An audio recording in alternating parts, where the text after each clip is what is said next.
E aqui estamos nós com o nosso querido Roberto Cabrini, um dos maiores repórteres do Brasil.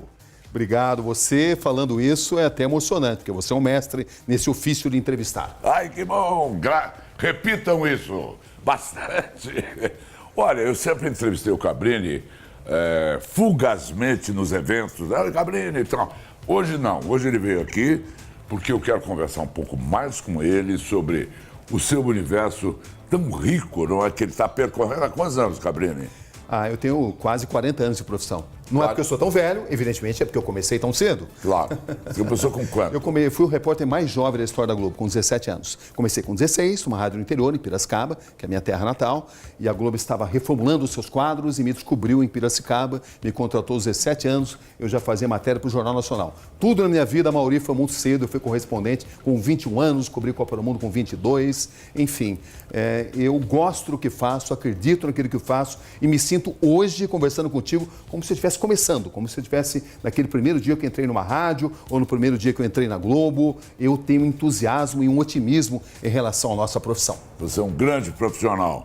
Vamos começar do assunto mais incandescente que te envolve, que é o caso da modelo Nájila Trindade, que está envolvida com o Neymar, não é? Aham. Ela se insinuou em cima de você? Não. Não aconteceu, não. Eu estou fazendo uma brincadeira, porque nós estamos tendo o privilégio de receber a Renata. Alô, Renata. A Renata tudo é minha bem? esposa. Eu só estou fazendo uma brincadeira. Claro, inclusive até Porque porque... a Nájila é insinuante, hein? Ela é insinuante, com Mas você certeza. estava junto, né, na Matese. Eu achei interessante que ela fosse, porque se trata de um caso de abuso sexual. Então, é um caso difícil até para a mulher se abrir, e eu achei interessante ter a minha esposa para que ela pudesse, em alguns momentos, né, ter uma palavra diferente. Eu achei estrategicamente interessante isso, e isso se revelou interessante. Ela confiou no meu trabalho, não pediu um tostão para dar entrevista, diga-se de passagem, e ela fez por causa do meu currículo de credibilidade. Ela te escolheu.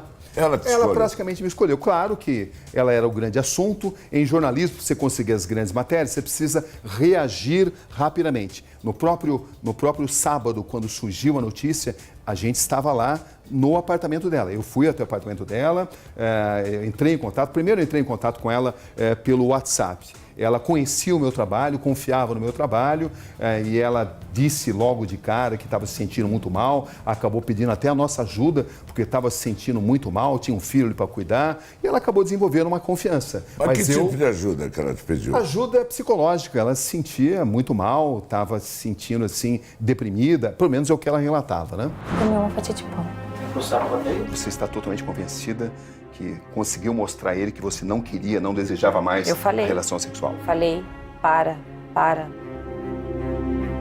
Não, para. Eu falei. E ele nunca disse nada a você? Ele não se comunicava muito. Ele só agia. O que aconteceu em um dia foi uma relação entre homem e mulher, dentro de 4 paredes, algo que acontece com todo casal.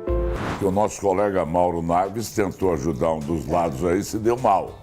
Com certeza, com certeza. Você acha que ele deve ser punido? Ou você acha Mauri, que ele cometeu algum erro? Olha, só por dar o telefone para alguém, com certeza ele não mereceria punição alguma. E acho que ele estava negociando uma primazia da entrevista. Sim, claro, ele poderia estar fazendo isso. Eu acho que a gente precisa tomar muito cuidado para não ser leviano e para não cometer uma injustiça. Eu conheço o Mauro Naves há muito tempo, sempre foi um cara do bem, um ótimo profissional. Eu acho que o caso dele tem que ser analisado com profundidade antes de se emitir julgamentos superficiais e, muitas vezes, precipitados. Agora, você acha que o caso Nájila, ele deve merecer esse alarido incontido da imprensa? Muita gente analisa isso. Porque assim, eu não sei, à primeira vista, vou falar as minhas impressões. À primeira vista, ela está fazendo um papel de aproveitadora, de ter premeditado o que aconteceu. Tem gente que pensa isso. Não, eu penso assim. Com certeza. Eu, evidentemente, não vou julgar, porque eu tenho como norma jamais julgar quem eu entrevisto. Por isso que as pessoas confiam em mim, porque elas sabem que eu não vou julgá-las. Outro dia me perguntaram, por exemplo, o que eu achei naquele sorriso quando eu perguntei das contas do exterior da mulher do Eduardo Cunha. E eu falei, o que você pode falar sobre isso? Olha, eu tenho como norma não julgar, embora é claro que eu tenha a minha própria opinião. Mas eu acho que seria um estelionato profissional eu entrevistar uma pessoa e emitir um julgamento. As pessoas, quando dão entrevista para mim, elas sabem que eu vou perguntar tudo que eu tenho que perguntar, mas eu não vou emitir julgamento. É uma ética que eu carrego há muito tempo e eu acho que quem tem que julgar é o público. Evidentemente que eu tenho uma opinião. A imparcialidade, para Sem ficar dúvida, bem eu acho que tem que ser dessa forma. Time de futebol, então você não revela de jeito nenhum. Não, esse eu até revelo, Eu sou da época de Leão Eurico, Luiz Pereira, Alfredo Zeca, Dudu Ademir da Guia, Edu Levinha, César Enei, Academia Palmeirense, e torci também para o time da minha cidade, o 15 de Piracicaba, de Getúlio Vomil, Fernando Eloy Almeida, Múrio Nadele Perrella, Capitão Paulinho João Paulo, o 15 de Piracicaba, que foi vice-campeão paulista.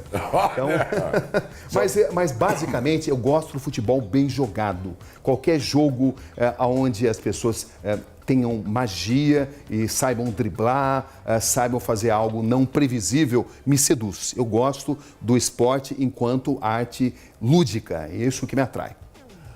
O Cabrini, você fez tantas reportagens importantes, né? Tantas revelações, eu fico meio perdido aqui. Você, como excepcional entrevistador, sabe que quando o conteúdo é muito grande, você não sabe Sem dúvida. Por onde caminhar, não é? Mas qual foi? É uma pergunta clássica, Claro. clichê, mas a reportagem que mais te emocionou, que você considera... A entrevista que mais me emocionou, que eu fiz, foi com o João Gilberto. Não é a entrevista que o público mais gosta, mas Claro, a minha claro. foi essa. Porque essa pergunta, ela permite várias análises, né? Tem a emoção maior pela dificuldade de você conter o seu emocional, ou tem a entrevista pelo grau de dificuldade, uma matéria investigativa, onde você foi muitas vezes ameaçado, correu riscos. Então, é uma pergunta que ela permite vários ângulos. Ao transmitir a morte do Ayrton Senna, foi uma missão difícil, porque eu sabia que era uma notícia que ia abalar todo o país e eu tinha um relacionamento muito importante com ele. Mas, por exemplo, quando a minha mãe morreu, eu tive a ideia de fazer uma matéria, o que muda na vida de um ser humano diante da morte, né, com a proximidade da morte. E eu fui num hospital de doentes terminais. À primeira vista eu queria abandonar a matéria, porque achei que ela ia ficar muito depressiva, porque as primeiras pessoas que eu encontrei eram pessoas mais deprimidas, até eu encontrar uma mulher luz, chamada Rosa. Não há um dia onde eu não me alimente dos ensinamentos dela, porque ela encarava a morte de uma forma de sabedoria, uma forma de extremo otimismo. Então, ela me ensinou a enxergar que se você tem apenas 10 dias de vida, faça desses 10 dias os melhores dias da sua vida. Então, foi uma matéria que se chamou A Um Passo da Eternidade e é uma matéria que trouxe muito alento para pessoas que passaram por situações semelhantes. Os últimos dias de um ser humano. Você se considera preparada para a morte? Considero. O que muda em uma pessoa ao saber que tem pouco tempo para viver? Você encara isso sem medo? Sem medo. Você começa a avaliar a sua vida, né, e se preparar para a morte. É o que você está fazendo? É o que eu tenho feito. Como você descobriu o PC Farias em Londres? É uma história grande, né? Mas Se deve ter você, sido- você quer a versão pocket ou você quer a versão com o Mano Figurino? Como Eu vou que é? tentar resumir, senão a gente não fale outro assunto, né? Na verdade, começou de uma coisa que não deu certo. Por quê? Quando o PC Farias se transformou num fugitivo da imprensa, foi 7 meses antes do julgamento, da votação do impeachment pelo Congresso Nacional, ele se transformou num fugitivo da imprensa e ele foi para Barcelona fazer uma cirurgia da apneia e também para não ser encontrado por jornalistas. Pelo prefixo do avião dele, eu consegui descobrir por hábitos anteriores que ele estava em Barcelona, provavelmente hospedado no Hotel Ritz. Não era uma certeza, mas havia uma probabilidade muito grande. Confirmei primeiro que o avião dele, de fato, tinha pousado em Barcelona. Soube que, tempos atrás, ele tinha feito uma consulta de apneia com um especialista muito importante lá. Através disso, eu me hospedei no próprio hotel onde ele estava. As ligações externas estavam proibidas e me hospedando eu consegui, através de uma camareira, do cidadão comum, ter indicações que num determinado quarto ele estaria. Eu liguei do meu quarto para ele, ele atendeu e eu pensei, falei o seguinte, era difícil de encontrar, mas quando você encontrasse, ele era um show de simpatia e fazia assim, da arte de se comunicar a grande arte. Por isso que ele era especialista em tráfico de influência. Bom, eu fiz uma entrevista fantástica, não era ainda o fugitivo da justiça. Mas ele concordou? Quando ele percebeu, eu me representei, sou Paulo César Varejo. Quando ele atendeu, eu vi que eu reconheci a voz dele, falei, eu sei que é o senhor, eu sou Roberto Cabrini, estou aqui ao lado, no mesmo hotel. Falei, não, vem até aqui, eu vou conversar contigo. Ele me atendeu, deu uma grande entrevista, falou porque ele estava lá e eu tinha um furo de reportagem na mão. Só que aí eu peguei um trânsito muito intenso em Barcelona, o ponto de edição ficava num local, o ponto de geração, chamado Uplink, ficava muito afastado. Resultado, a matéria só chegou no Brasil depois do Jornal Nacional ter terminado. Então, o que ia ser um grande furo, ficou aquela dúvida na emissora, colocamos a matéria em edição extraordinária, esperamos até o dia seguinte, tem algum outro jornalista que viu isso? Eu falei, olha, eu não vi, mas não posso garantir. Claro. Resultado, a Folha de São Paulo, nesse dia, que não era um fugitivo da justiça, conseguiu pôr a matéria antes, o que deveria ser um furo, porque nós aguardamos para o dia seguinte, até porque era um risco, né? Foi uma matéria boa, porém sem aquele brilho. Agora, Cabrini... Tentei contar rápido. No meu livro que eu vou lançar, eu vou contar isso mais detalhadamente. Claro, tem outros momentos de grande emoção. Deve sair entre agosto e setembro pela editora Planeta. Um livro onde eu vou contar os bastidores das grandes histórias. Como é que chama? Já tem nome? Então, nós estamos entre 2 nomes que vai ser escolhido proximamente, ou vai ser atrás das câmeras, ou então vai ser denunciados não mandam flores, que é uma frase que eu cunhei através de tantas investigações. Nós estamos Agora, uma empreitada como essa do Paulo César Farias, como é que é a logística? Porque você tem que se ausentar, você tem que tomar avião na hora que não está previsto, e você tem uma agenda, você tem um compromisso de periodicidade com a televisão. Deve ser uma bagunça. É o que eu tenho que conciliar no meu programa. Eu tenho que ter matérias... Uma vez por semana eu tenho que ter uma matéria. Eu não posso ligar para o Silvio, desculpe, estou fazendo uma matéria investigativa, não tem programa essa semana. Não posso fazer isso. Mas, ao mesmo tempo, eu não posso abrir mão do meu DNA, que é o da investigação, que é o que eu gosto de fazer. Você não deixa um stand-by para... Deixo, claro. Então, faço matérias de tiro rápido, de solução mais rápida, mas não abro mão das grandes investigações. Mas tem matérias que eu já fiz, Amaury, que levaram até 4 anos para ficarem prontas, entendeu? E também, eu diria para você, de cada 10 investigações que você começa, uma é que vai dar o resultado, outras você às vezes vai, muitas vezes perdeu tempo, dinheiro, mas você não pode abrir mão, porque a grande investigação, ela que vai provocar reflexão, que pode mudar a vida de um país. Então, eu acho que é um sacerdócio e você não pode abrir mão também desse tipo de matéria. O Silvio Santos nunca vetou nenhum tema seu? Jamais me perguntou, nunca teve censura, ele me dá total liberdade. Das suas reportagens internacionais, Cabrini, você percorreu mais de 50 países, não é? Sim. Essa que você falou, que você citou no começo do Talibã. Essa foi no Afeganistão. Eu fui o único repórter da América Latina a cobrir a ascensão do Talibã no Afeganistão, em 1996. E foi um fato determinante, porque um grupo islâmico de uma visão totalmente radical do Alcorão assumiu o poder e depois se uniu à Al-Qaeda, e essas ramificações provocaram impacto internacional, provocam até hoje impacto internacional. E eu cobri isso com exclusividade. Num determinado momento a gente quase foi executado, porque a gente tinha filmado uma vila onde os moradores tinham dado comida para os inimigos do Talibã. Era uma vila persa, eles tinham dado comida para as forças do general Dostum, que era o grande inimigo do Talibã. Era um general Tajik, e ele era o grande inimigo do Talibã.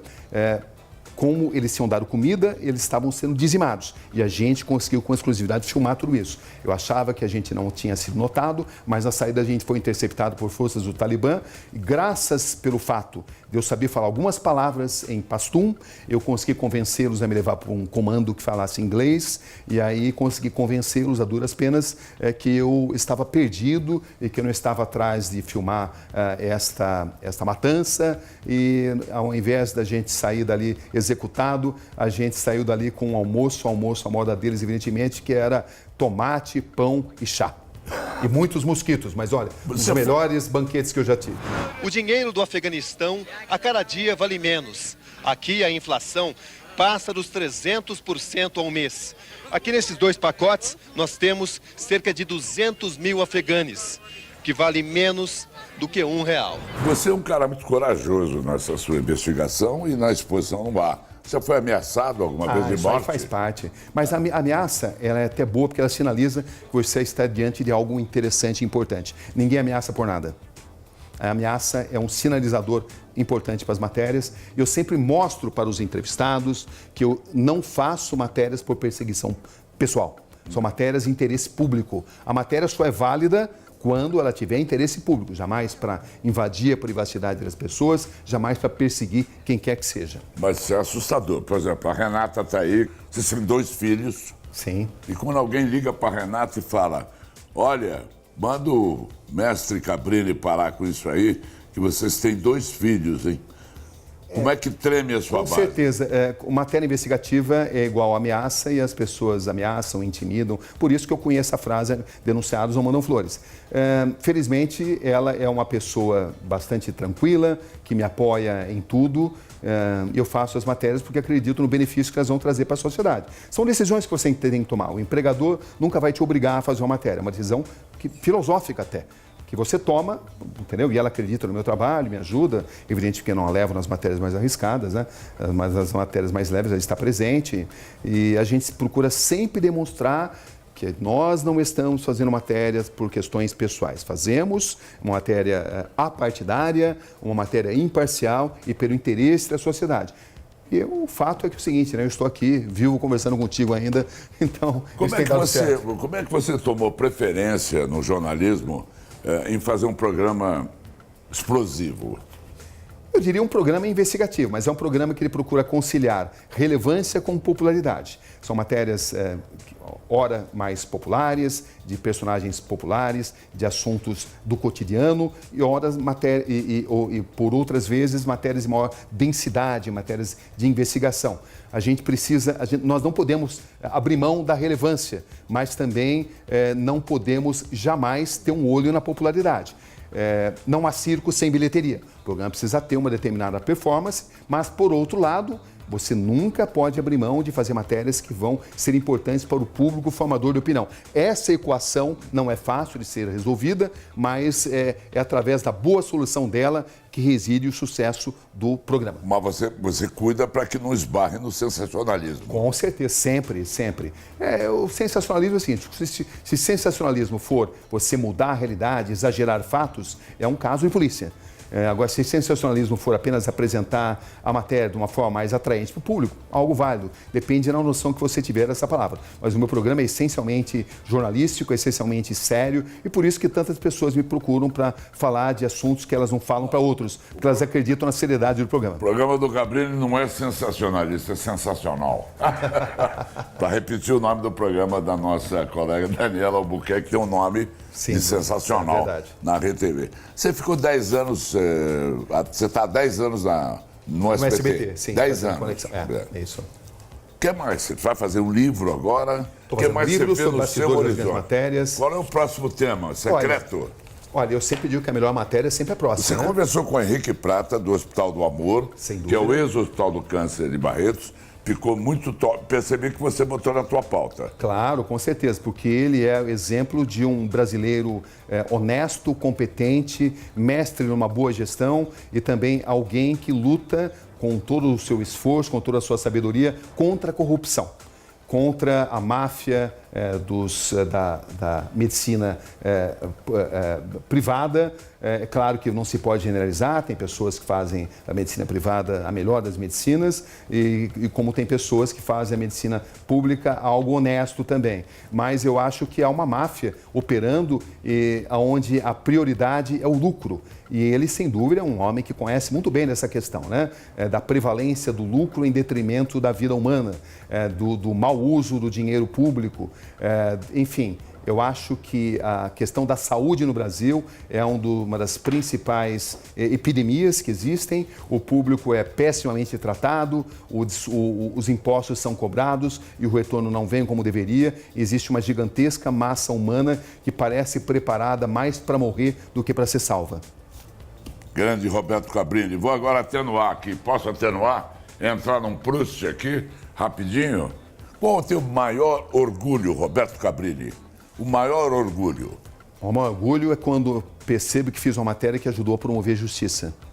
Claro que a gente gosta dos prêmios que a gente ganha, né? Foi bacana ganhar o Prêmio ESSO, o Comunix, enfim, tive a oportunidade de ganhar todos eles, mas nada me dá maior orgulho do que quando eu vejo que uma matéria minha ajudou a promover justiça. E justiça em geral de pessoas que não conseguem ter voz, que não conseguem ser olhadas devidamente pela sociedade, de grupos minoritários, de pessoas abandonadas.